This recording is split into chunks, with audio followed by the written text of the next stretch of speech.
terima kasih kepada MC terkece kita hari ini, Desi Virus Latifah, yang telah memberikan kesempatan kepada saya untuk melanjutkan rangkaian acara pada sore hari ini. Selamat sore, Om Swastiastu, salam sejahtera, Assalamualaikum, salam harmoni, dan namo buddhaya buat kita semua. Baik, pertama-tama izinkanlah saya untuk menyapa Bapak Ibu yang sudah bersama-sama hadir pada sore hari ini. Yang terhormat, Bapak Dr. Inengah Swastika, selaku Wakil Dekan 1 FHIS Undiksa, yang terhormat Bapak Ketut Sedana Arta, MPD, selaku Ketua Jurusan Sejarah, Sosiologi, dan Perpustakaan FHIS Undiksa, kepada yang terhormat Bapak Ibu Korprodi, Bapak Ibu dosen, dan kepada seluruh mahasiswa dan peserta yang telah bersama-sama hadir dalam webinar kita kali ini.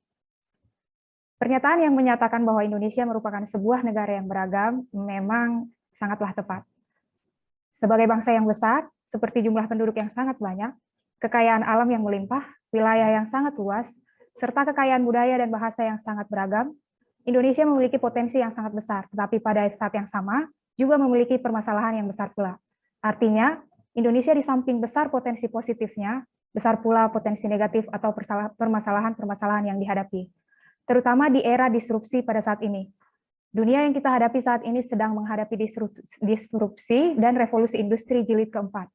Revolusi industri 4.0 yang membuka peluang terjadinya perubahan yang sangat besar, tiba-tiba dan mengejutkan.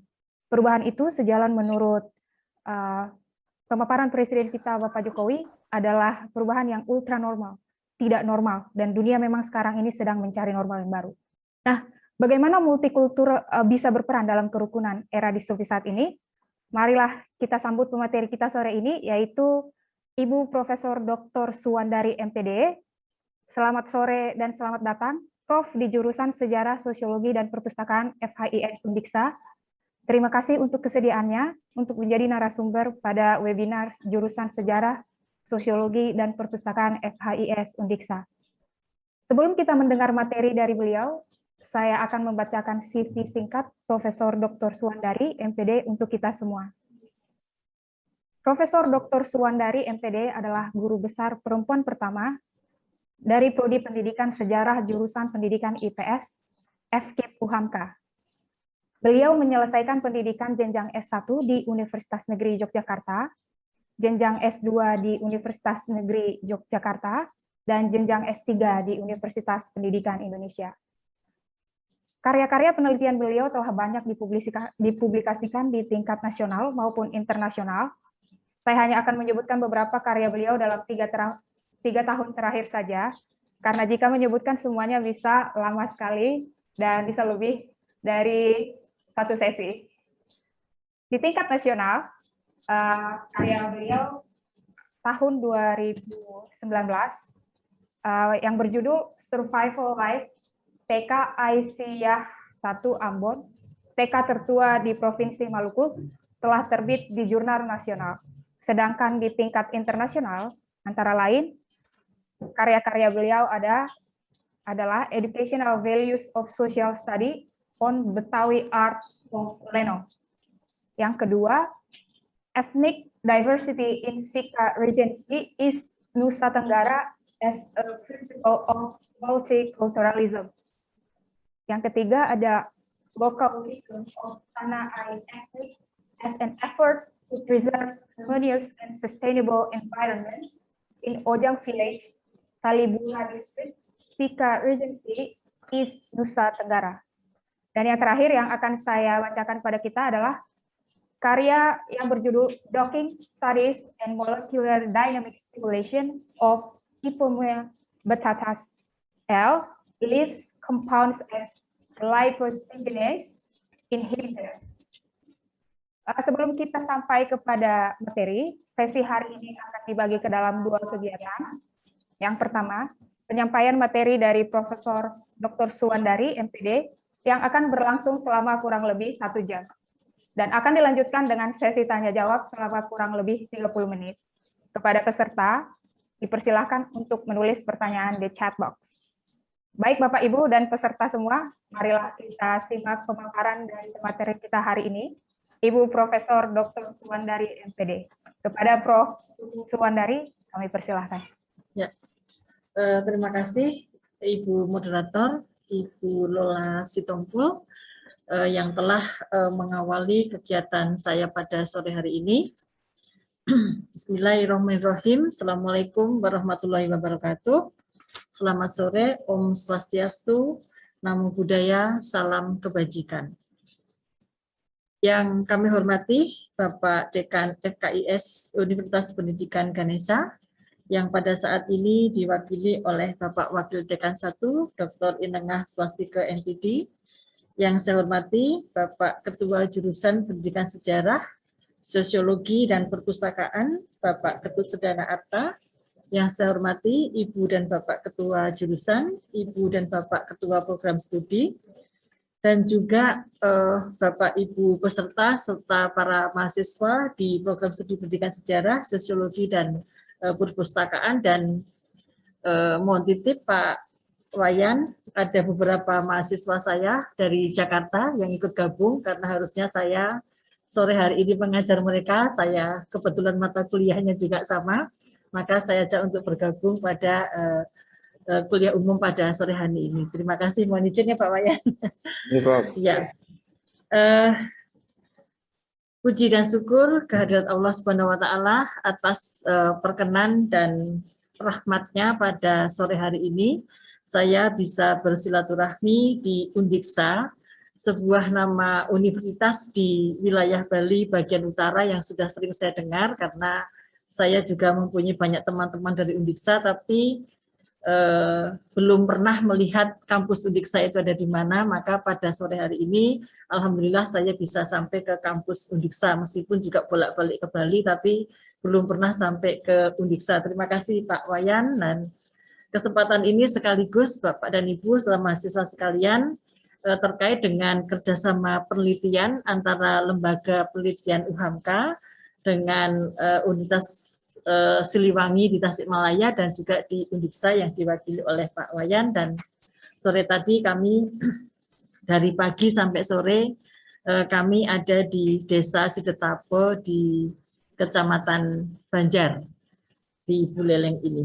Nah, terima kasih bahwa kita berbincang-bincang terkait dengan apa yang disampaikan oleh Bapak Wakil Dekan 1 juga oleh Bapak Ketua Jurusan terkait dengan persoalan-persoalan sosial yang kita hadapi pada saat ini, dan juga tadi ditegaskan lagi oleh moderator tentang keanekaragaman yang seharusnya menjadi suatu kekuatan, suatu kekayaan, suatu perikatan.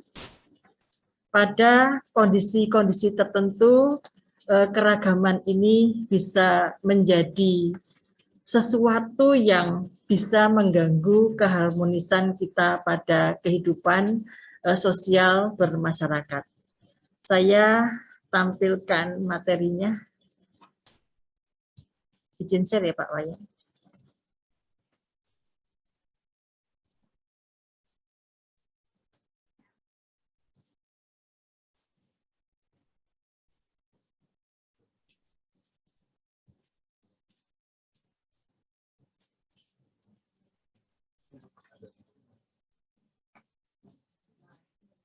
Jelas ya?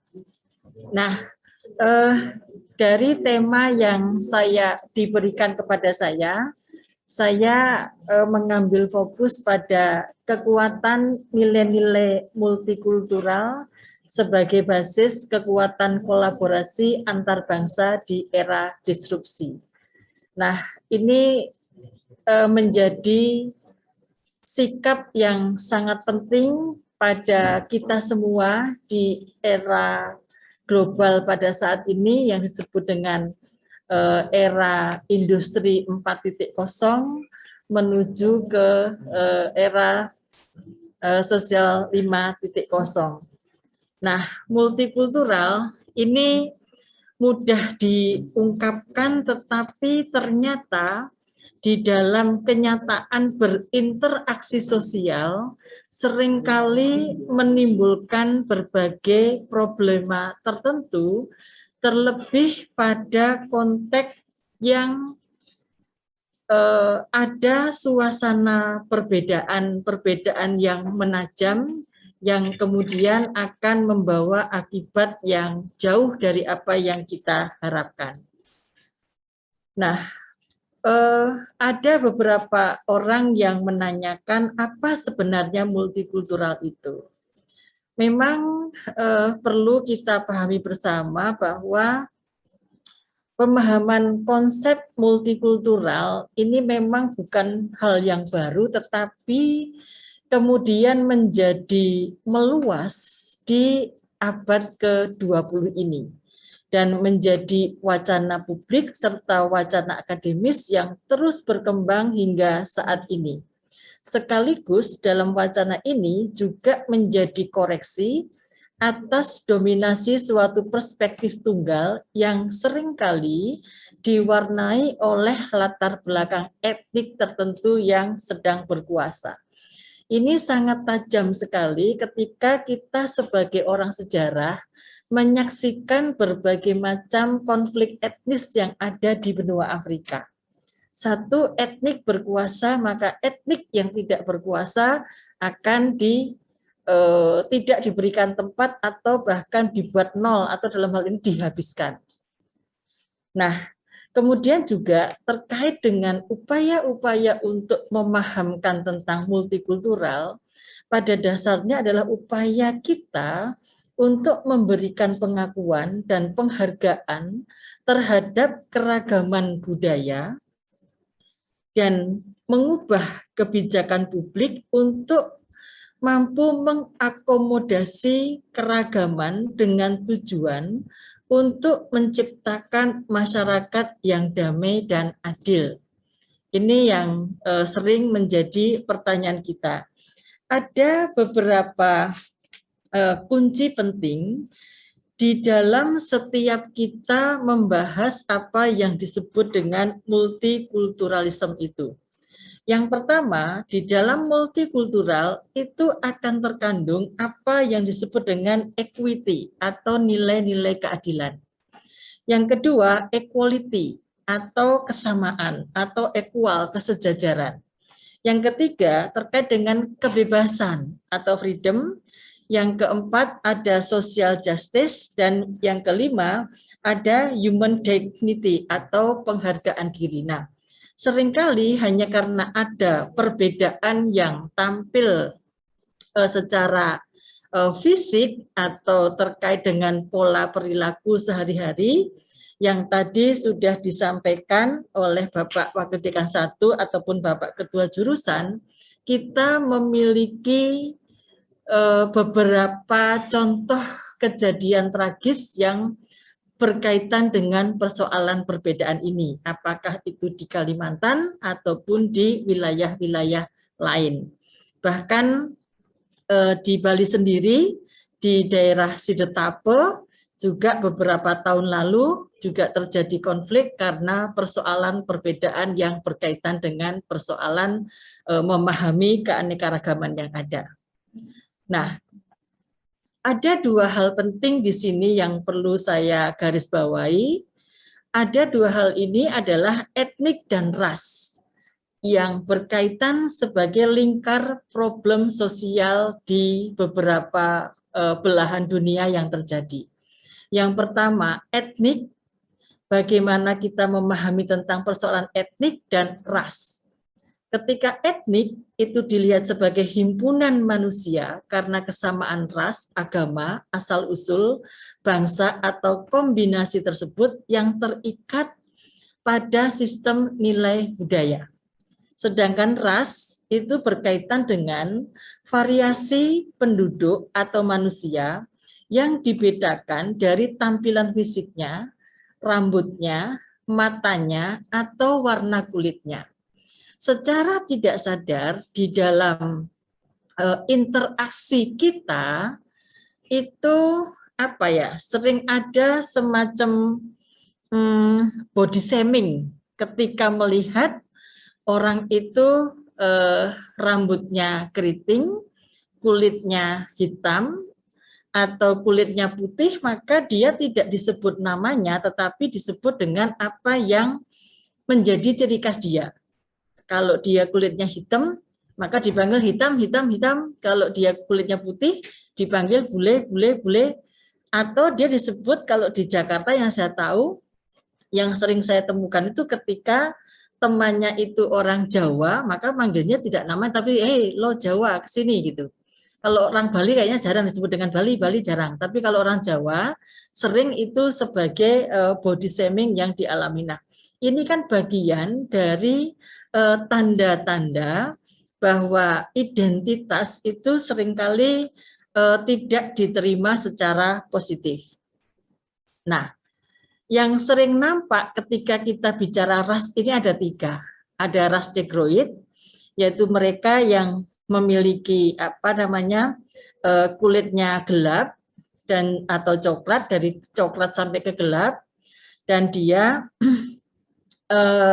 memiliki rambut yang keriting tapi giginya putih dan biasanya dia bersuara bagus.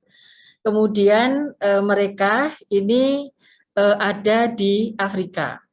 Kemudian yang Kaukasoid ini ada di Eropa dan di daerah Middle East dan India.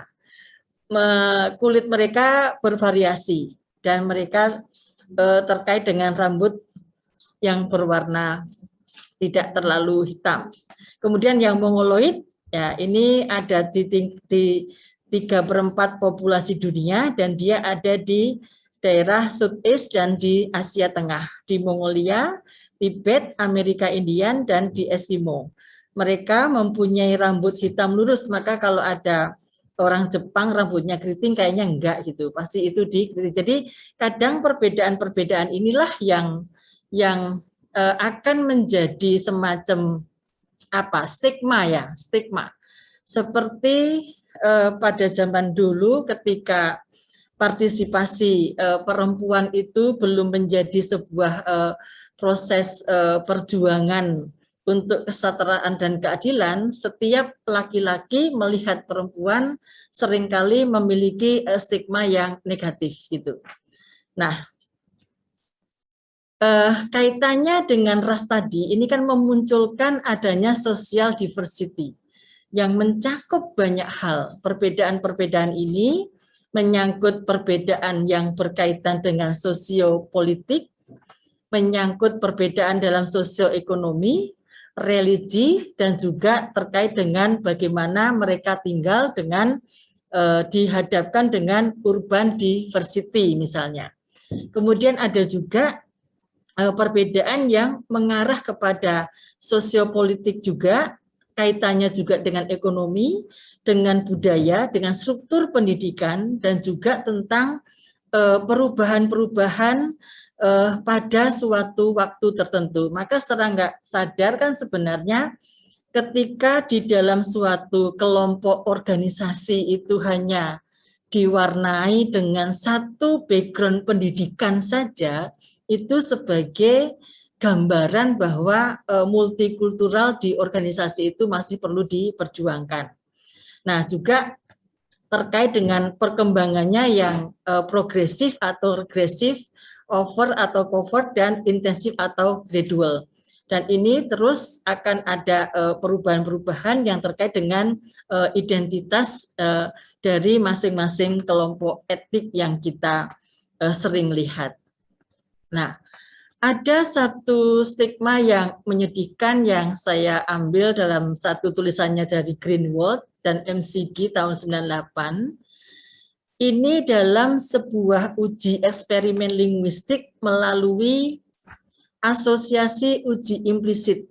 Di situ, siswa sekolah dasar diberi tes asosiasi kata.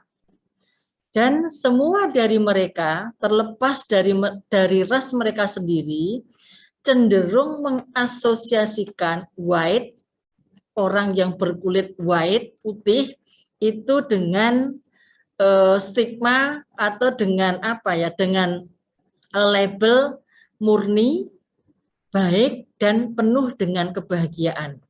Sementara kalau black itu diasosiasikan dengan jahat, korupsi, dan kesedihan. Nah, ini kan yang terus terbawa-bawa secara tidak sadar itu terinternalisasi pada interaksi yang didasarkan pada perbedaan warna kulit, white dan hitam, putih dan hitam.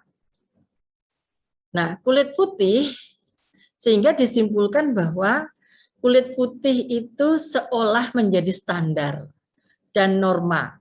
Bagaimana seharusnya yang ditampilkan adalah yang kulit putih. Wanita hitam melihat ras karena ras adalah bagaimana dia diperlakukan tidak istimewa. Itu ada dalam interaksinya di setiap hari dan setiap hari yang ia lihat sekilas di cermin. Jadi sudah sudah secara tidak langsung apapun yang kita rasakan ketika ketemu dengan kulit putih atau dengan kulit hitam, masing-masing akan mempunyai stigma yang kurang lebih seperti itu. Nah, ini ada gambaran-gambaran seperti ini. Kalau di kawasan perkotaan di daerah pecinan Jakarta akan ketemu dengan amoy-amoy yang seperti itu. Nah, ini sudah ada yang orang kulit hitam menjadi pragawati dan juga berbagai gambar-gambar lainnya. Nah, dari apa yang kita lihat tadi, Bapak dan Ibu, bahwa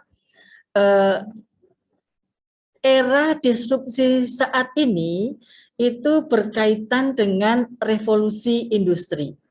Kalau kita lihat perjalanan revolusi industri sampai dengan kemudian terjadi disrupsi seperti apa yang kita rasakan saat ini, memang sangat mencegangkan.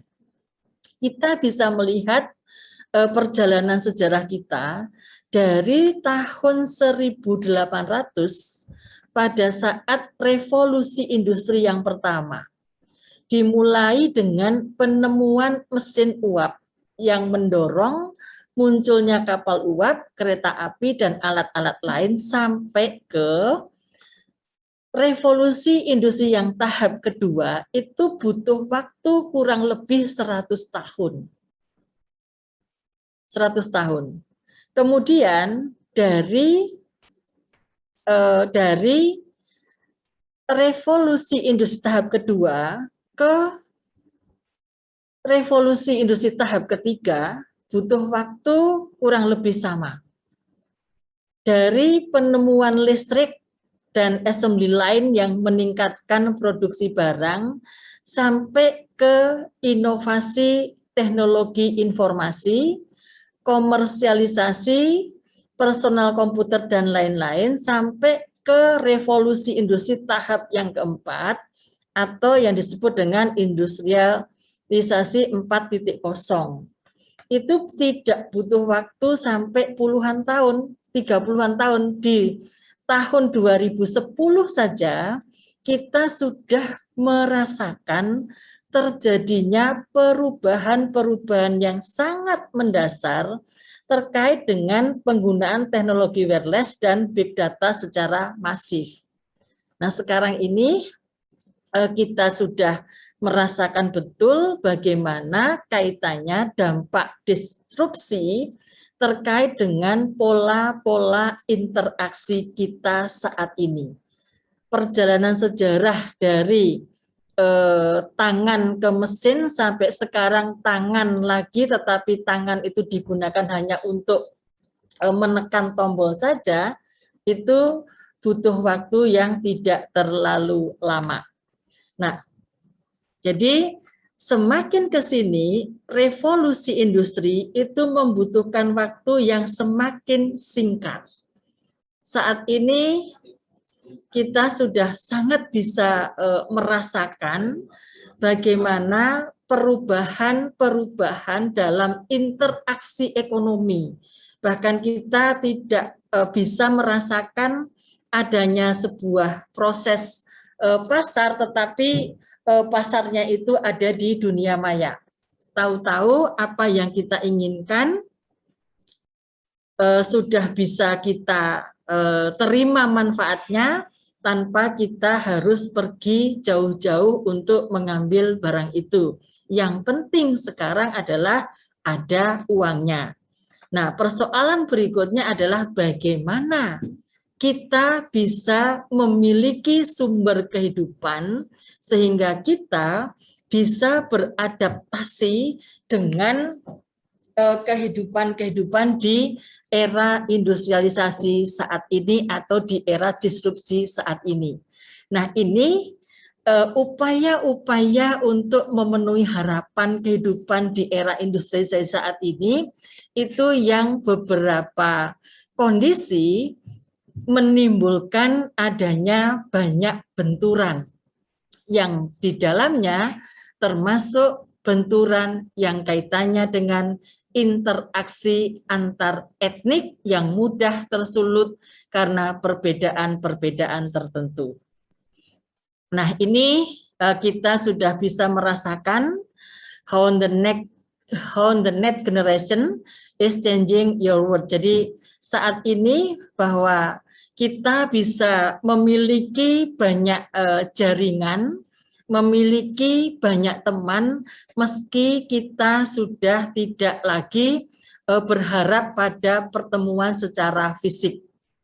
Nah, tentu saja pola-pola kehidupan seperti ini tetap ada kaitannya dengan nilai-nilai multikultural.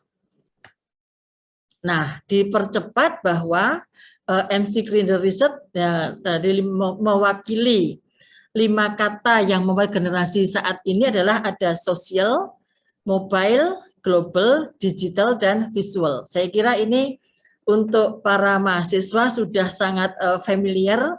Kalau orang seperti saya ya sudah harus melakukan adaptasi, tetapi mungkin kecepatannya tidak secepat para mahasiswa sekalian pada saat ini. Tetapi 5 kosakata ini sudah menjadi keseharian kita semua. Bahkan saat ini hidup kita itu seolah-olah tergantung sekali pada alat komunikasi kita yang disebut dengan handphone, karena mau tidur juga yang dilihat handphone dulu, begitu bangun bukan apa-apa, yang dilihat pasti handphone juga. Artinya sudah menjadi barang yang sangat penting karena apapun kita simpan di media yang kita miliki saat ini. Nah, akhirnya situasi ini kita bisa melihat sebelum kita melihat bagaimana pentingnya suatu nilai multikultural pada kalangan generasi muda, kita melihat dulu terkait apa sebenarnya yang terjadi pada generasi muda kita saat ini. Yang jelas, generasi muda kita saat ini seringkali kita lihat sebagai generasi yang gampang bosan dengan barang yang dibeli. Mereka cenderung untuk tidak mau lagi menyimpan koleksi benda-benda tertentu karena menyimpan itu juga merepotkan. Ini mungkin akan sangat berbeda dengan saya. Saya masih mempunyai dompet yang dulu diberikan oleh pacar saya misalnya. Masih saya simpan itu dari tahun berapa. Untuk anak-anak sekarang sudah tidak mau lagi karena itu sudah tidak ada manfaatnya. Jadi mereka lebih baik beli sesuatu, selesai dipakai ya langsung dihilangkan. Juga mereka itu punya semacam apa ya, gaya hidup no gadget no life ya, tanpa ada gadget seolah-olah mereka tidak ada kehidupan karena di situ mereka sudah terbiasa dengan layar dengan satu sentuh jari. Ini sudah dirasakan ya Mas ya, satu sentuh jari. Hanya masalahnya itu nanti disentuh bisa atau tidak, karena ketika menyentuh ada konsekuensi-konsekuensi yang harus kita bayarkan. Kemudian suka dengan pembayaran non-cash. Ya kan sekarang tuh hidup jadi mudah sekali. Hanya persoalannya bagaimana agar hidup itu mudah. Nah, gesekan-gesekan terjadi di situ. Mengandalkan sistem keuangan virtual dan mereka serba cepat dan serba instan. Nih anak-anak sekarang, kadar kesabaran mereka berbeda dengan kadar kesabaran generasi saya. Anda ini membuka laptop untuk waktu loading 5 menit itu seperti 5 tahun rasanya. Langsung segera dibawa ke bengkel. Lama banget loadingnya, padahal baru 5 menit. Lama sekali, jadi tingkat kadar kesabarannya itu berbeda. Kemudian memilih pengalaman daripada aset. Ini saya sering melihatnya ketika di kalender itu ada tanggal merah gitu, itu kita nyari tiket perjalanan apalagi ke Bali itu nggak gampang itu. Ya kan, mereka lebih senang cari pengalaman dengan traveling kemana-mana daripada uangnya numpuk di bawah kasur atau uangnya numpuk di bank. Mereka lebih senang mencari pengalaman melalui traveling karena memang ada media yang digunakan untuk mengkomunikasikan hasil travelingnya. Mereka multitasking, beda perilaku dari satu grup ke grup lain, bisa mengerjakan beberapa pekerjaan dalam satu waktu. Nah, ini kan jelas sekali ketika proses pembelajaran online bisa jadi karena seringkali kameranya tidak dihidupkan gitu, mungkin dosennya sedang mengajar, dia bisa juga tidur, dia juga bisa sedang ngobrol orang lain dan sebagainya. Kadang-kadang saya juga sedih, ini kemana sih kok mahasiswanya sepi banget, nggak ada begitu dibuka, loh namanya sudah kameranya sudah ditutup semua. Ketika dipanggil, maaf Bu, saya lagi belanja, maaf Bu, saya lagi. Nah, inilah perubahan-perubahan yang terjadi. Kritis terhadap fenomena sosial, ya jelas ini positif dan lebih transparan serta lebih nyata. Dan yang berikutnya nih yang disukai, senang posting karena sharing is cool. Jadi senang berbagi dalam bentuk apapun karena dukungan teknologi. Apapun dibagi sampai saya dalam waktu 20 tahun ini kan aktif di pemberdayaan perempuan dan anak di Provinsi DKI Jakarta. Ketika kemudahan teknologi ini sudah menjadi bagian dari gaya hidup, di sisi lain justru TPPO, tindak perdagangan orang, itu justru korbannya adalah anak-anak SMP, Pak Wayan. Jadi mereka mereka tidak segan menggunakan chat yang ada, kemudian ada yang disebut dengan prostitusi online itu, dan itu korbannya SMP. Siapa yang menjadi ketuanya di situ? Ya mereka sendiri. Jadi mereka itu menjual antar teman. Itu tadi karena yang dia lakukan adalah upaya-upaya untuk memenuhi kehidupan di era global yang tadi. Satu kali sentuh, semua keinginan bisa terpenuhi. Karena harus ada sumber daya yang dia miliki untuk membayar keinginan itu. Nah, kadang-kadang yang seperti ini, interaksi itu menjadi menjadi terganggu karena ada nilai multikultural yang kaitannya dengan laki-laki, perempuan, yang laki-laki karena penguasa melihat perempuan lebih rendah. Yang perempuan karena kemampuan ekonominya lebih tinggi, melihat teman perempuan lain lebih rendah akan dianggapnya lebih rendah. Atau akhirnya dia akan menjadi penguasa di antara kelompok-kelompok yang lemah. Nah, ini kan upaya-upaya dari nilai-nilai yang tidak sejalan dengan multikultural yang sedang kita bahas pada sore hari ini. Nah, sementara fenomena kehidupan abad 21 jelas seperti ini.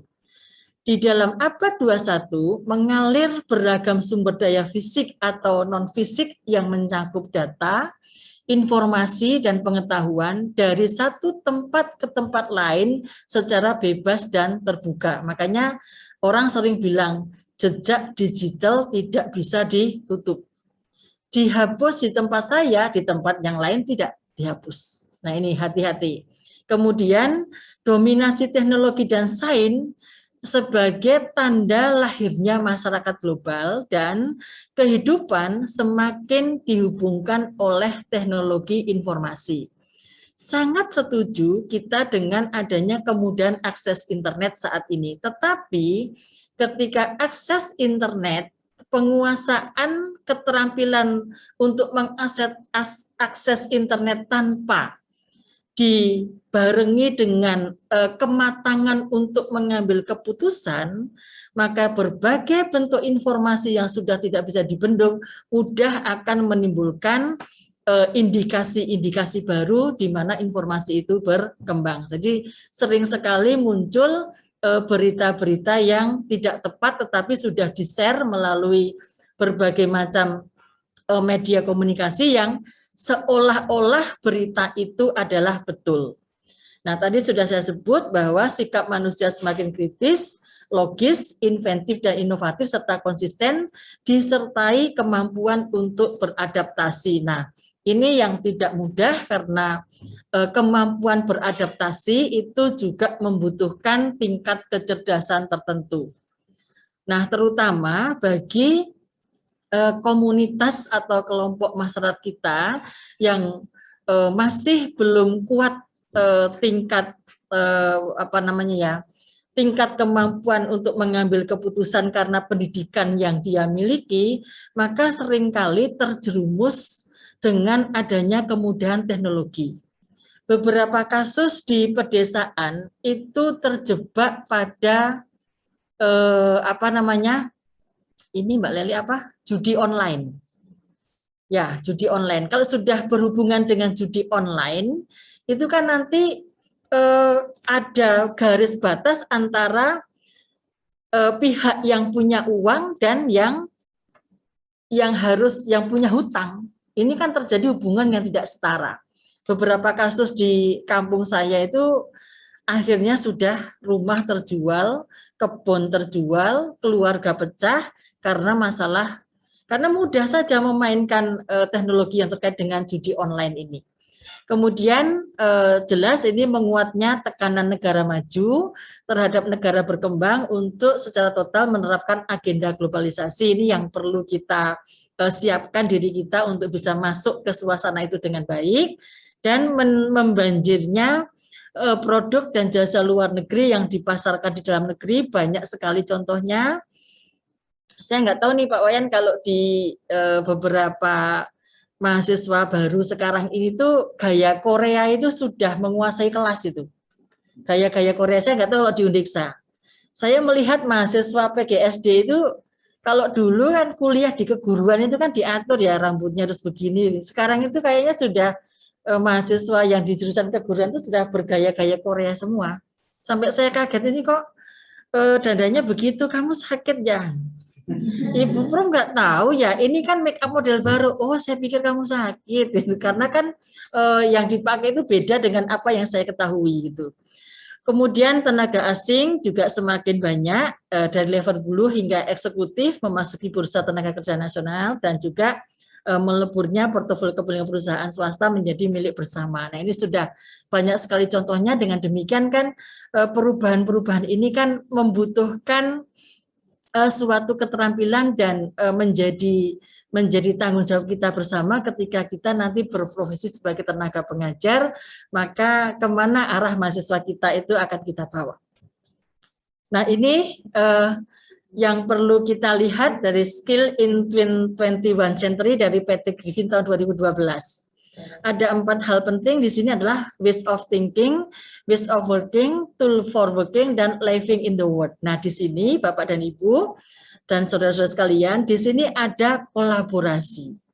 Kolaborasi dan komunikasi menjadi 2 hal penting di dalam jalan kita untuk melakukan pekerjaan dengan baik. Yang lain-lain oke lah.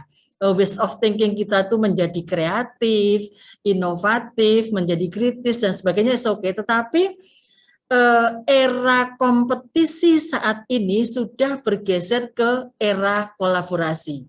Nah, dalam hal ini jelas perlu dukungan keterampilan kita dalam menguasai teknologi informasi dan juga ICT literasi. Nah, yang diharapkan nanti adalah bagaimana menjadi warga dunia yang ideal, menjadi warga negara yang ideal terkait dengan juga kehidupan dan karirnya, personality dan bagaimana tanggung jawab sosialnya, cultural awareness-nya dan kompetensinya. Ini nilai-nilai baru yang memang terus kita bangun di era disrupsi pada saat ini. Jadi kolaborasi saya sangat tekankan sekali, maka nilai-nilai multikultural seharusnya adalah mendukung upaya penguatan skill in 21 century ini. Nah, multikultural memang selayaknya menjadi diskusi penting untuk kita semua, karena dengan diskusi multikultural seperti ini paling tidak kita bisa melihat perbedaan antara perbedaan antar peradaban itu tidak hanya real tetapi juga mendasar. Kemudian dunia nyata-nyata semakin menyempit, interaksi beda peradaban semakin meningkat. Jadi siapa yang bisa membendung saat ini? Zaman saya masih bisa orang tua saya mengatakan kamu menikah dengan itu, gitu. Untuk saya mengalami itu. Saya harus menikah dengan orang tetangga saya sendiri yang dipilihkan oleh orang tua saya. Saat itu nggak bisa lagi menolak. Kalau ditanya alasannya, ngapain sih kalau dapat sekampung kan enak, nggak usah jauh, nggak usah berbeda. Nggak siap untuk menerima perbedaan, nggak siap untuk orang tua saya menerima mantu yang berbeda latar belakang budayanya, itu nggak siap. Karena katanya nanti begini, nah, dengan adanya stigma-stigma tertentu yang itu belum tentu benar. Kemudian diskusi multikultural juga memperbincangkan tentang modernisasi ekonomi dan sosial di dunia dan tercerabutnya identitas lokal, sekaligus memperlemah negara-negara sebagai sumber identitas, nyata atau tidak nyata. Identitas lokal ini ya kalau kita tidak pandai-pandai untuk menjaga, ya akhirnya kita bisa terbawa atau ya hilang sama sekali di kaitannya dengan identitas lokal. Oleh karena itu saat ini di era global sudah bermunculan upaya-upaya untuk mengangkat identitas lokal menjadi sesuatu yang bernilai secara ekonomi. Sekarang kan banyak sekali restoran-restoran itu yang mengambil tema-tema lokal, disajikan dengan cara lokal dan sebagainya, sebagai salah satu upaya kita untuk tetap bertahan secara di tengah gempuran budaya global. Barat menjadi epicentrum kekuatan budaya dan menjadi kiblat budaya, tetapi juga ada kesadaran budaya, yaitu kembalinya ke fenomena asal. Ya, jadi ada beberapa, sekarang kan orang sudah mulai tuh anak-anak muda berusaha tentang kafe-kafe yang menyajikan makanan-makanan lokal yang non kolesterol, semuanya direbus dan sebagainya, tapi belum apa ya, sudah mulai, hanya belum meluas gitu.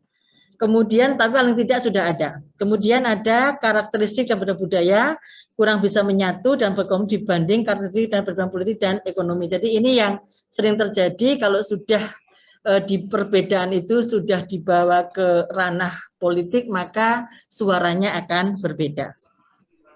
Nah, karena kalau kita tidak mendiskusikan atau kita mengabaikan tentang nilai-nilai multikultural, maka kemungkinan akan terjadi clash of civilization sebagaimana yang disampaikan oleh Samuel Huntington itu.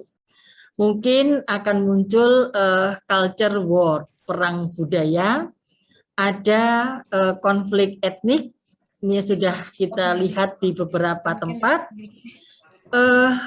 Kemungkinan besar juga akan ada perlakuan dan kebijakan yang diskriminatif. Ini terjadi di mana-mana ya, perlakuan dan kebijakan diskriminatif karena melihat siapa ini yang mengambil keputusan, maka dia background etniknya apa, background rasnya seperti apa, maka siapa nanti yang akan diuntungkan itu secara nggak sadar itu ada di beberapa organisasi. Kemudian ada hubungan yang sifatnya eksploitatif dan juga ada yang sifatnya hubungan itu bias. Saya sering mengambil contoh itu kalau hubungan yang eksploitatif itu, ketika saya pulang kampung pas saat Hari Raya Idul Fitri, itu tetangga saya selalu bilang, Bu Sus mau pulang kampung ya gitu. Iya, kenapa Bu? Tolong dong cariin pembantu gitu dari Jawa. Berarti kan stigmanya kan Jawa itu sama dengan pembantu rumah tangga. Saya bilang, Bu, orang Jawa sudah pada pinter, nggak mau lagi jadi pembantu, saya gitu. Saya terus mikir, oh iya ya, stigma eksploitatif itu contohnya seperti itu. Termasuk eksploitatif seorang ibu yang punya anak perempuan terjerat hutang, ya kan? Maka nggak segan-segan, ya sudahlah Pak Haji misalnya gitu, saya nggak bisa bayar hutang, anak saya dibawa saja, kan ada juga. Nah, hubungan yang bias itu biasanya terkait dengan jenis kelamin, bias gender misalnya. Kalau laki-laki perannya seperti ini, maka perempuan perannya seperti ini. Kemudian juga memunculkan adanya prasangka yang negatif, yang tadi sudah banyak saya dapatkan fenomena-fenomena yang terjadi di Desa Sidetape terkait dengan prasangka negatif terhadap Desa Sidetape. Kemudian juga bisa memunculkan kesalahpahaman. Sangat mungkin berangkat dari kita nggak paham tentang multikultural terjadi marginalisasi. Ya kan, perempuan itu ya pekerjaannya di dapur misalnya, atau bahkan terjadi kekerasan fisik dan kekerasan psikis dan juga ketimpangan-ketimpangan yang lainnya karena ketidaksiapan kita untuk bisa menerima perbedaan ini. Nah, konflik sosial saat ini yang dinyatakan oleh Samuel Huntington adalah sebenarnya konflik antar peradaban di masa depan tidak lagi disebabkan oleh faktor ekonomi, politik, dan ideologi, tapi justru dipicu oleh masalah suku, agama, ras, dan antar golongan. Ini tahun berapa ya Samuel Huntington itu tahun 2000 berapa yaitu sudah menuliskan seperti itu, dan ini sedikit banyak kita bisa melihat, mendengar tentang kasus-kasus konflik sosial yang kaitannya dengan ini. Bagaimana orang-orang di Rohingya, kemudian bagaimana pada saat itu di orang Madura dengan orang Dayak di Kalimantan Barat dan di Kalimantan Tengah. Kemudian kalau di Jakarta itu apa ya Mbak, Banten ya, Banten, Demak itu di daerah Pasar Induk Kramat Jati juga seperti itu. Nah, konflik tersebut Bapak dan Ibu menjadi gejala terkuat yang menandai runtuhnya polarisasi ideologi di dunia yang waktu itu ada dalam konteks komunis dan kapitalisme. Jadi sekarang beralih kepada konflik yang dipicu oleh masalah SARA. Dan Indonesia tadi sudah dijelaskan memiliki kekayaan yang luar biasa, maka sangat rentan pada potensi-potensi konflik. Nah, ketidaksetaraan ras dan etnik ini akan menimbulkan sebuah konflik. Konflik bisa berasal dari rasa rasisme yang diawali dengan adanya prasangka. Jika ada salah satu berprasangka buruk terhadap ras atau etnik mereka, maka mereka akan tersinggung. Dan dengan sendirinya timbul sebuah konflik antar ras dan etnik. Beberapa kecenderungan konteks ras dan etnik di era global, bahwa era global ditandai dengan mudahnya manusia untuk berinteraksi dengan etnik dan ras di mana saja. Ini adalah sebuah kenyataan, bahwa ketika kita bekerja di dalam kelompok, itu bisa ketemu dengan kelompok apa saja. Jadi saat ini kalau ada mahasiswa gitu, satu kelompok selalu ingin dengan yang dari satu SMA saja, saya kira ini juga tidak mengajarkan kita untuk memahami perbedaan dari awal. Karena tidak ada yang bisa menghalangi itu. Oleh karenanya, manusia yang sudah masuk di zaman global telah menguasai betul tentang perilaku budaya berbeda karena etnik dan rasnya. Pemahaman ini diharapkan tidak akan memunculkan adanya prasangka yang berujung pada konflik sosial. Sebagai contoh, ada beberapa kejadian intoleransi di Indonesia karena perbedaan etnik. Contoh, di Jakarta waktu itu pada periode pemilihan gubernur DKI Jakarta yang kemarin terakhir itu. Cara pandang masyarakat terhadap kelompok minoritas dan sebagainya. Nah, sehubungan dengan tersebut, kesadaran Anda semua untuk memahami adanya perbedaan adalah social capital bagi pembangunan bangsa di masa depan. Ini yang sering tidak dilihat terkait dengan social capital ini. Capital tidak hanya dilihat sebagai modal saja, tetapi social capital juga mempunyai peran yang sangat penting untuk bisa berjalannya suatu proses kehidupan yang lebih baik.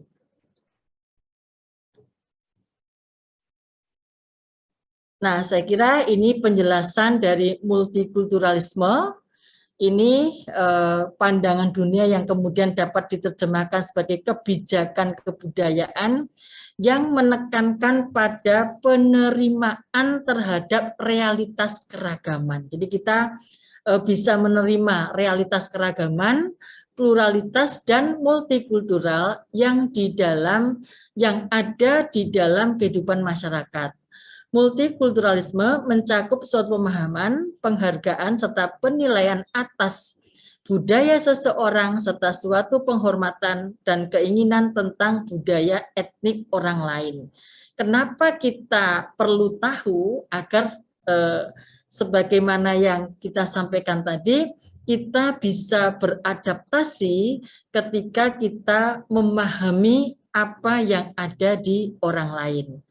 Karena multikulturalisme ini mencakup gagasan, cara pandang, kebijakan, penyikapan dan tindakan oleh suatu negara yang majemuk dari sisi etnik, budaya, agama, dan sebagainya, namun memiliki cita-cita untuk mengembangkan semangat kebangsaan yang sama dan mempunyai kebanggaan untuk mempertahankan kemajemukan tersebut. Jadi, perbedaan yang ada itu bukanlah menjadi halangan, tetapi perbedaan yang ada justru mempererat dan yang akan membangun kekuatan kita sebagai bangsa yang besar.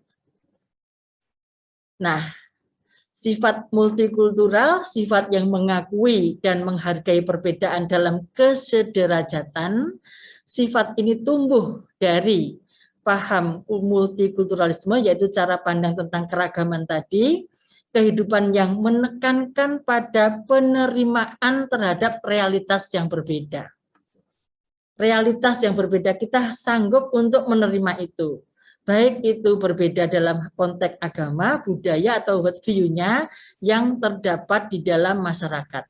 Jika sifat multikultural ini terinternalisasi pada diri individu, maka individu tersebut akan secara terbuka memahami, menghargai, serta mengkaji budaya orang lain yang dilandasi oleh semangat menghormati dalam kebersamaan. Ini kuncinya.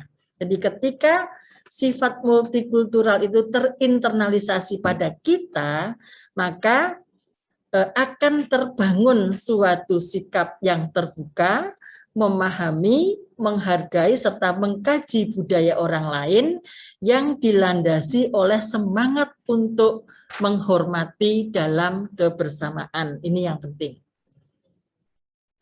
Nah, jadi ada dua hal yang sering dikaitkan antara multikultural dan pluralisme. Pluralisme, kalau yang di multikultural itu mengakui dan mengagungkan perbedaan kesederajatan, lebih menekankan pada interaksi antar budaya sebagai entitas yang melihat dan kewajiban yang sama. Kalau di sini pluralisme itu yang memandang keanekaragaman yang lebih menekankan pada perbedaan satu masyarakat dengan lainnya, dan di sini tidak terlalu menonjolkan interaksinya, lebih menonjolkan kepada keunikan entitas itu sendiri. Jadi hanya melihat dari sisi keanekaragaman, lebih cenderung sebagai politik kebudayaan yang seragam. Nah, ini kekayaan kita, saudara-saudara, 714 etnik di Indonesia dengan lebih dari 1.000 ragam bahasa. Ini adalah kekayaan yang sangat luar biasa dibandingkan dengan kawasan-kawasan lain. Ini gambaran dari suku-suku yang tersebar di wilayah Indonesia. Belum lagi nanti setiap suku itu ada sub-subnya lagi. Dalam setiap etnik itu juga ada perilaku budaya, juga mungkin ada identitas ras yang menjadi ciri khas mereka masing-masing.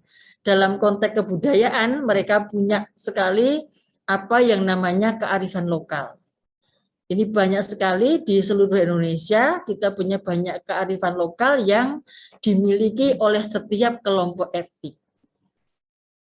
Sama-sama dalam satu konteks kearifan lokal, ada 3 hal yang penting di dalam setiap nilai kearifan lokal itu biasanya terkait dengan persoalan ketuhanan, persoalan interaksi antar manusia, dan juga interaksi dengan lingkungan. Tetapi nanti cara pengungkapannya itu sesuai dengan pengetahuan lokal yang mereka miliki.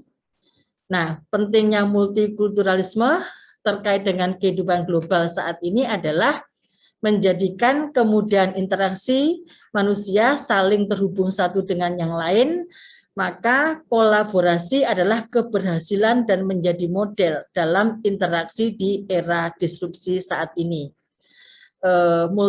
Nilai-nilai dan sikap multikulturalisme adalah social capital, yaitu sumber daya yang dimiliki oleh masyarakat dalam bentuk norma atau memfasilitasi adanya jaringan kerjasama dan menumbuhkan rasa solidaritas sebagai suatu ikatan bangsa untuk mencapai suatu tujuan. Nah, bagaimana kita untuk memanage tentang perbedaan sosial ini? Maka paling tidak dengan pemahaman multikultural ini akan mengembangkan literasi kita tentang etnik dan budaya, terutama paling tidak etnik dan budaya yang ada di Indonesia. Yang kedua, mengembangkan kepribadian dan menyikapi perbedaan serta melihat perbedaan adalah kekuatan. Kekuatan untuk bersatu, kekuatan untuk menciptakan kehidupan yang damai dan harmoni. Dengan memahami perbedaan, maka kita akan mencoba berlatih berkaitan dengan klarifikasi nilai budaya yang berbeda untuk mampu beradaptasi dan selalu belajar untuk menghargai. Ini yang perlu terus kita internalisasikan, mampu beradaptasi dan selalu belajar untuk menghargai. Juga akan membangun tentang penguatan kompetensi multikulturalisme itu sendiri, yang juga akan mendukung memperkuat kepribadian untuk reformasi sosial dan adaptasi dengan perubahan. Menumbuhkan dan memperkuat wawasan kebangsaan dan kenegaraan secara kokoh, memiliki wawasan lintas budaya bangsa sebagai warga dunia yang produktif, ini bisa diartikan warga dunia yang produktif, dan juga berpartisipasi dalam menciptakan kehidupan dalam keragaman untuk menuju kehidupan yang damai dan harmoni. Pentingnya mengajarkan multikulturalisme berkaitan dengan konten tentang bagaimana terkait dengan proses integrasi, bagaimana pengetahuan itu dibangun sebagai suatu proses, dan bagaimana kita itu tidak memiliki prejudice, menghilangkan prasangka, dan juga bagaimana kita memiliki keadilan di dalam proses pendidikan dan juga aktivitas sosial yang lainnya. Nah, penguatan untuk kita semua sebagai bagian dari masyarakat dunia saat ini, implementasi nilai-nilai multikultural menjadi bagian yang tidak terpisahkan. Revolusi Industri 4.0 diikuti dengan era disrupsi di skala bidang telah menempatkan ide kolaborasi sebagai basis untuk mewujudkan masyarakat dunia yang damai dan harmoni. Bias gender, prejudice terhadap perbedaan menjadi hal yang tidak menguntungkan dan menciptakan kehidupan yang didasari oleh rasa kemanusiaan yang tinggi. Bertindaklah arif karena memahami perbedaan adalah soft skill penting untuk bisa hidup damai di era yang penuh kompetisi saat ini. Saya kira itu, Ibu Moderator, terima kasih. Selamat sore, Assalamualaikum warahmatullahi wabarakatuh. Terima kasih kepada Prof. Suswandari untuk pemaparan yang sudah sangat detail, dengan bahasa yang sangat mudah dimengerti, dan juga penyampaian yang sangat halus dan lembut. Terima kasih, Prof. Sebagai kesimpulan untuk materi hari ini, ada beberapa yang bisa saya sampaikan kepada para peserta di sini, antara lain bahwa multikulturalisme itu adalah pandangan dunia yang kemudian diterjemahkan dalam berbagai kebijakan kebudayaan yang menekankan penerimaan terhadap realitas keagamaan, pluralitas, dan multikultural yang terdapat dalam kehidupan masyarakat. Prof. Suswandari tadi sudah menekankan beberapa kali bahwa intinya adalah menghargai dan menerima perbedaan. Pentingnya diskusi multikultural ini supaya kita bisa menghindari clash of civilization, culture war, konflik etnis, dan beberapa prasangka negatif atau kesalahpahaman yang bisa mengarah ke banyak permasalahan, ya. Sehingga pada akhirnya ketika kita belajar untuk memanage cultural diversity di dalam bangsa kita, prinsip-prinsip multikulturalism seperti equity, equality, kebebasan, social justice, human dignity, serta hilangnya prejudice akan bisa kita capai bersama. Kita akan memulai sesi tanya jawab. Jika ada dari adik-adik peserta, sudah ada pertanyaan di sini, saya akan bacakan saja ya Ibu pertanyaannya. Dari Leo Francisco, pertanyaannya adalah, apa yang menjadi tantangan untuk melaksanakan pendidikan multikultural di Indonesia? Apakah langsung dijawab atau disebutkan dulu pertanyaannya, Bu? Enggak apa-apa. Oke. Ya. Ya, terima kasih Mas Leo dengan pertanyaannya. Saya kira memang kemudian untuk menginternalisasi tentang nilai-nilai multikultural di dalam jiwa dan kehidupan kita semua, maka melalui jalur pendidikan ada yang namanya pendidikan multikultural. Namun demikian, saya melihat pendidikan multikultural itu tidak harus diterjemahkan dengan munculnya suatu mata pelajaran tersendiri, yaitu mata pelajaran multikultural dalam hal ini. Tetapi berkaitan bagaimana bahwa multikultural itu adalah sebuah soft skill yang harus dimiliki oleh semua kita sebagai tenaga pengajar paling tidak, untuk bisa menempatkan kita sebagai pengajar yang jauh dari kesan prejudice, jauh dari kesan merendahkan, dan menunjukkan tanda-tanda ketidaksetaraan atau hal-hal yang mengarah kepada prinsip jauh dari prinsip-prinsip multikultural.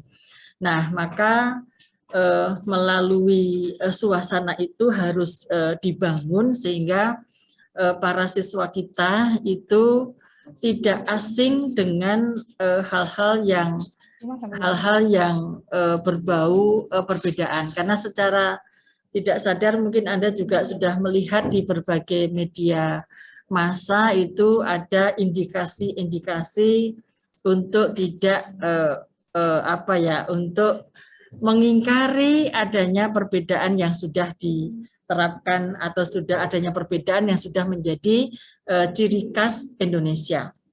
Saya kira itu, Bu. Ya. Terima kasih untuk jawabannya, Ibu. Untuk pertanyaan selanjutnya, ada pertanyaan dari Feberniwati Lase dari Prodi S1 Pendidikan Sejarah. Pertanyaannya adalah, Apa sajakah penyebab adanya multikultural dan apakah hanya Indonesia saja yang menjadi negara multikultural? Ya, terima kasih dari Mbak Fiber Miwati di jurusan sejarah ya, bahwa problem multikulturalisme ini kan mulai mengemuka di sekitar tahun 60-an ya, atau sebelum itu awal-awalnya itu di Kanada, terkait dengan persoalan migrasi. Sebenarnya imigrasi yang Kanada memang negara yang terdiri dari berbagai macam etnik, termasuk Amerika. Kalau Amerika dulu kan terkaitnya dengan 1912 itu kan social studies, melalui itu untuk mencoba memahami adanya berbagai macam perbedaan. Nah, kemudian juga Australia juga kondisinya sama. Nah, termasuk kalau di kita di Indonesia ini kan jelas sekali kalau kita bisa melihat rentetan perjalanan sejarah bangsa Indonesia. Itu ketika kita memasuki zaman sejarah itu kan tahun 400 Masehi ya, dengan ditemukannya prasasti Kudungga di Kalimantan Timur. Jauh sebelum itu kan bukan berarti wilayah yang sekarang disebut dengan Nusantara itu merupakan wilayah yang kosong, kan bukan itu. Tapi sebuah wilayah yang memang sudah ada komunitas penduduknya, hanya pada masa itu belum mengenal tulisan, tapi sudah ada peradaban yang terbangun.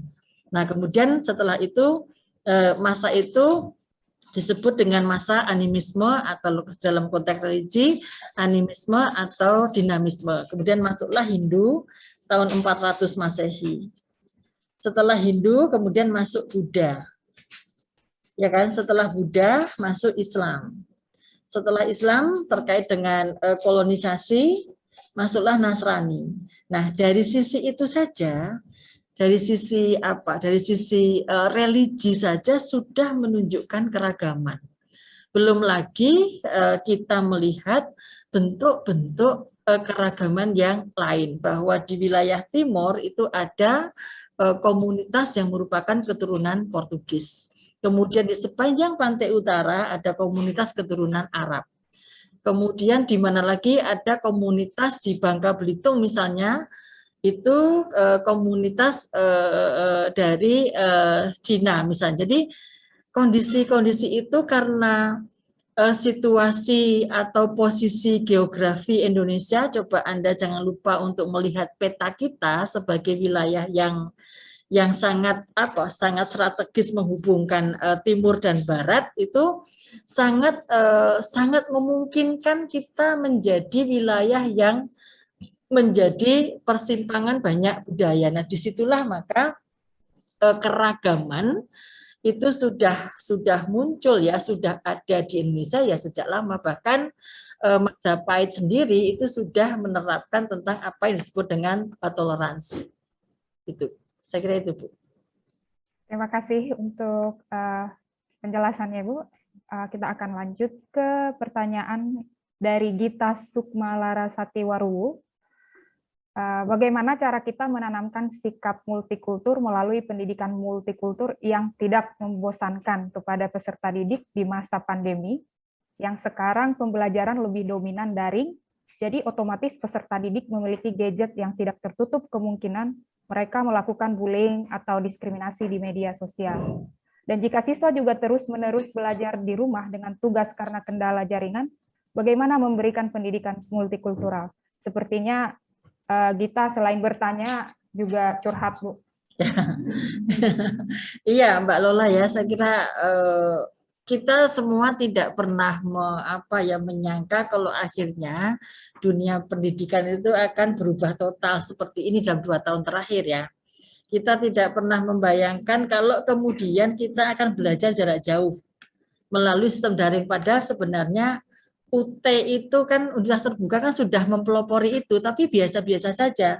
Tapi ketika kita didorong oleh situasi eksternal yaitu pandemi COVID-19, mau tidak mau dan negara juga tidak mau ketinggalan sumber dayanya itu nanti terjadi kemudian, maka pembelajaran tetap berlangsung dengan secara online dengan segala keterbatasan yang dimiliki. Nah, oleh karena itu memang sangat dirasakan betul ada beberapa hal yang hilang, iya. Itu memang iya karena faktor-faktor keterbatasan yang kita miliki tadi. Nah, dalam hal ini saya berharap bahwa pendidikan multikultural itu apa ya, isinya menjadi saya khawatir pendidikan multikultural itu diterjemahkan sebagai sebuah mata pelajaran. Tetapi kalau menurut saya pendidikan multikultural itu sebuah sebuah pola pembelajaran yang kita sebagai guru yang memimpin proses pengajaran itu bisa bertindak adil, bisa bertindak setara, bisa juga memberikan kebebasan dan juga tetap bisa menjaga harga diri para siswa kita gitu. Jadi saya menerjemahkan bahwa pendidikan multikultural itu soft skill-nya guru sebenarnya untuk tidak melihat perbedaan sebagai stigma. Kalau kita tidak mengenal multikultural, maka kita sebagai guru akan mudah menjustifikasi adanya suatu kasus atau peristiwa, nanti kembalinya itu dikaitkan dengan dari etnik apa dia berada. Misalnya ada siswa yang nilainya selalu tidak baik gitu, langsung jawabannya, oh pantes dia kan dari gitu loh. Kan gitu kan, oh pantes kalau orang rambutnya begini kan begitu. Jadi stigma itu seperti ini Mbak Lola ya, kan di Jakarta itu kan macam-macam ya, macam-macam. Dari ini saya sama Mbak Eka sedang riset di Jakarta yang kita tidak pernah membayangkan ternyata Jakarta itu seru ternyata, seru banget kalau sudah masuk ke dalam itunya itu ada beberapa wilayah itu yang 24 jam itu nggak tidur. Benar-benar ada dan itu termasuk anak-anak kecil tuh main di jalan itu kita kalau mau lewatin nyingkirin motor dulu ya Mbak Eka ya, nyingkirin motor gitu. Nah, kalau misalnya saya sering ketemu sama mahasiswa saya bahwa Anda itu mengajar di SD itu dengan input siswa yang berbeda background. Jangan menggunakan perbedaan background itu untuk menstigma dia. Ketika dia mengalami kegagalan, kan kadang-kadang guru kan suka ketika enggak ini langsung, oh karena kamu, oh karena ini. Dilihat dari background. Nah, maksud saya, apalagi ini di tingkat pendidikan dasar ya. Tingkat pendidikan dasar kan basic sekali, bahkan mungkin di pendidikan dasar itu ilmu pengetahuan lah 20% nanti. Tapi 80% itu karakter ya. Karakter bagaimana anak ini percaya pada pentingnya belajar, anak ini bertanggung jawab kepada apa yang dia pelajari untuk masa depan gitu. Nah, ini yang sangat penting. Makanya terkait dengan kendala-kendala di era era belajar ini mungkin terjadi, makanya di kesempatan pembelajaran daring itu diintegrasikan bentuk-bentuk atau jenis-jenis yang tidak sepantasnya diungkapkan di dalam medsos. Ini kan sekarang saya suka baca di YouTube itu kan orang kalau mengomentari itu kok kayaknya seenaknya dia gitu. Karena kita tuh ngomong itu bisa ngomong apa saja sehingga lepas kontrol ya. Nah, ini yang mengganggu proses internalisasi multikultural itu sendiri. Ini saya yang kadang-kadang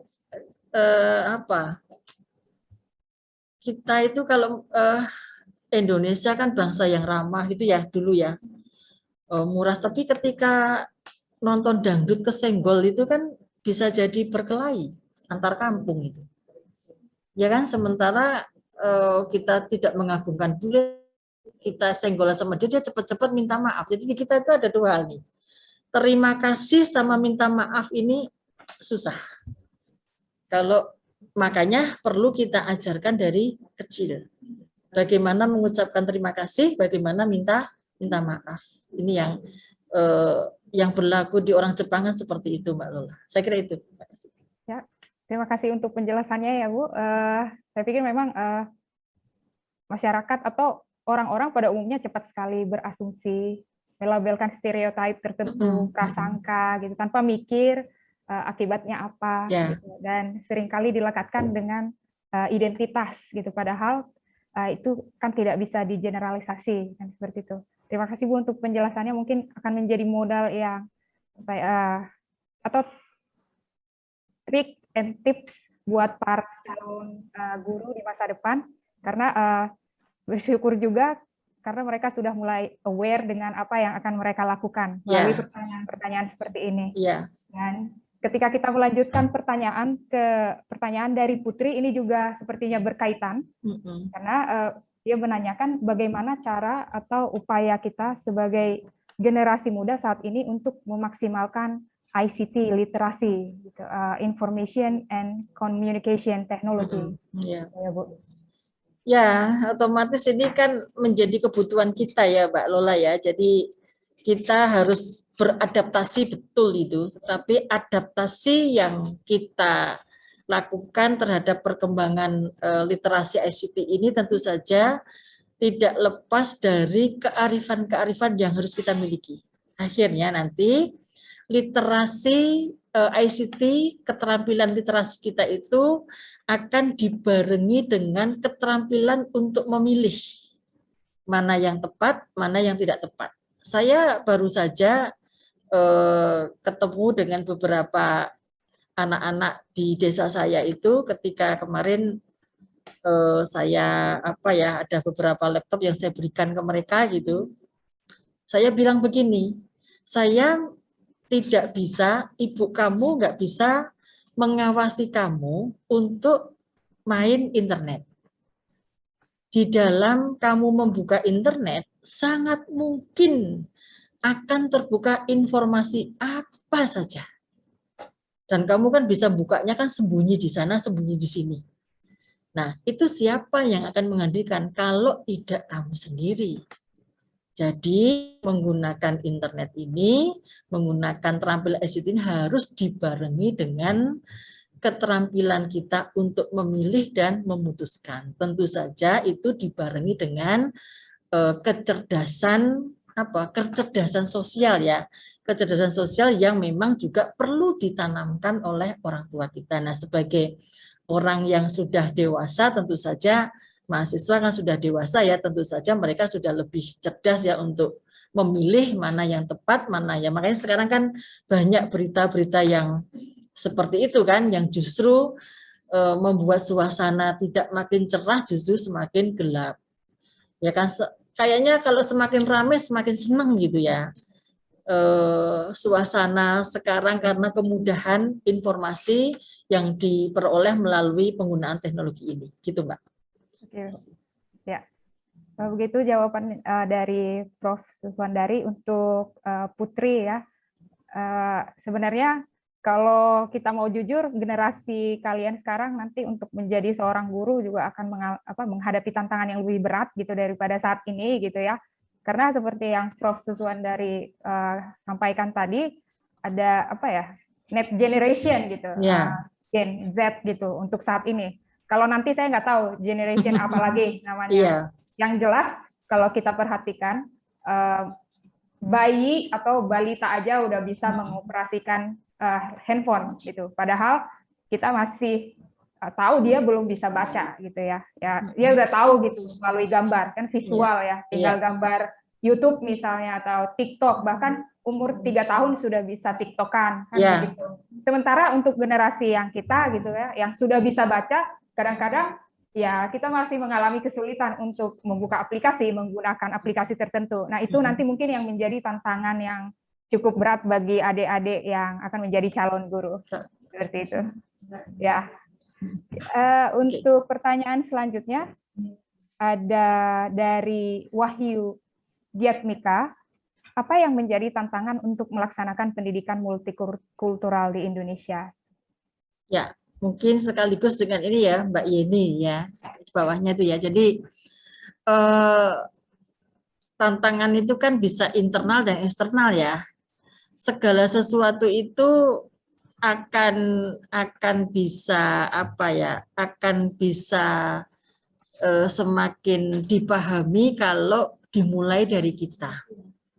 Cobalah kita memulai dari diri sendiri untuk terampil menghargai perbedaan dan terampil beradaptasi dengan perbedaan.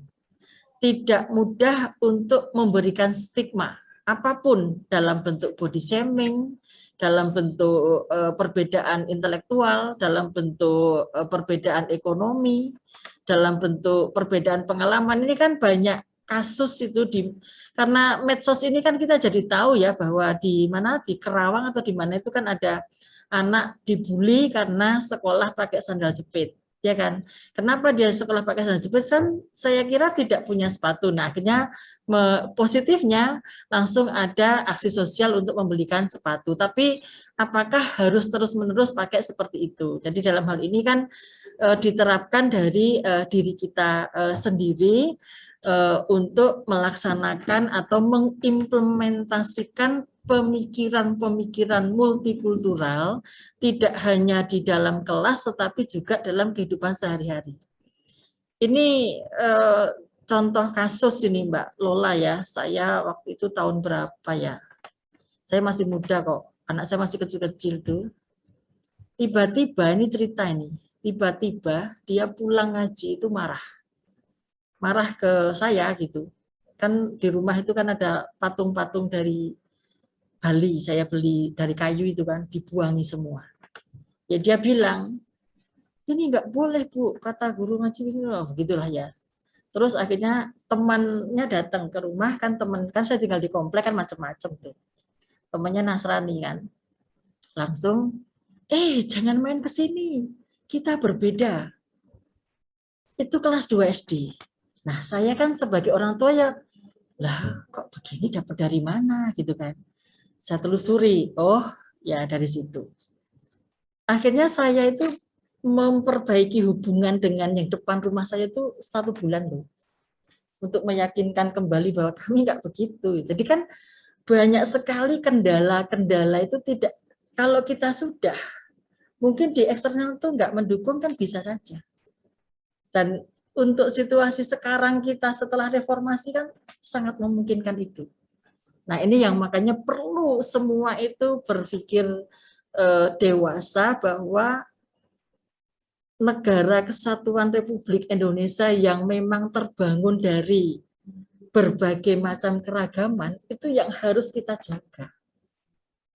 Karena sangat mudah untuk kemudian pecah karena perbedaan itu. Nah, kemungkinannya sangat banyak. Gitu. Saya kira itu.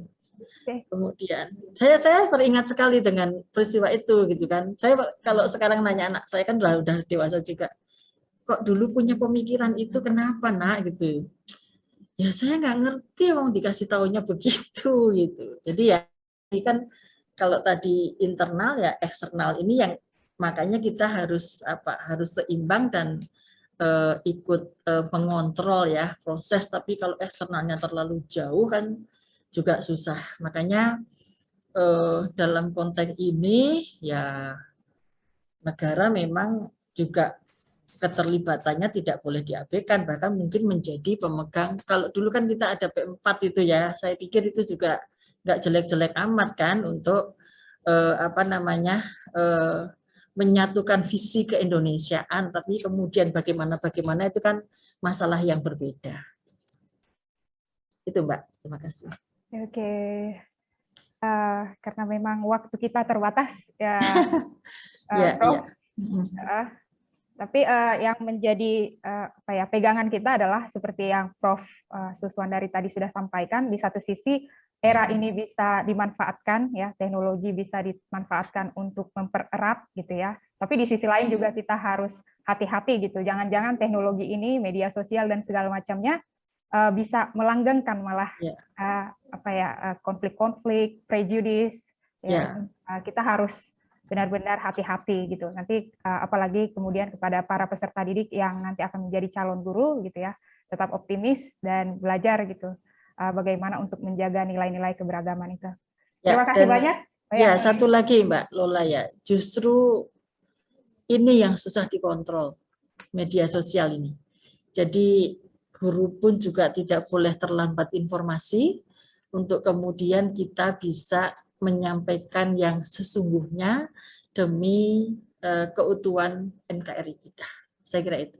Ya, terima kasih.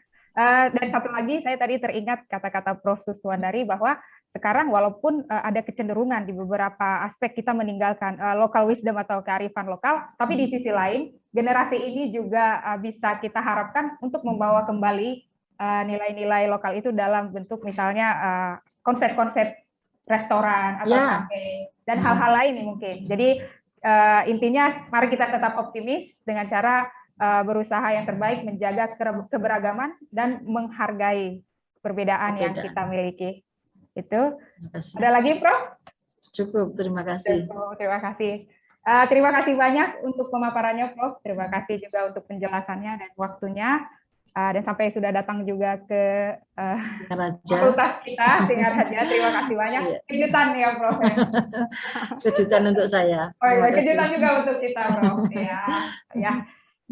Saya kembalikan lagi ke MC terkece kita, siapa tadi ya, maafkan saya lupa, Desi, Desi sebagai MC, saya serahkan kembali acaranya. Terima kasih.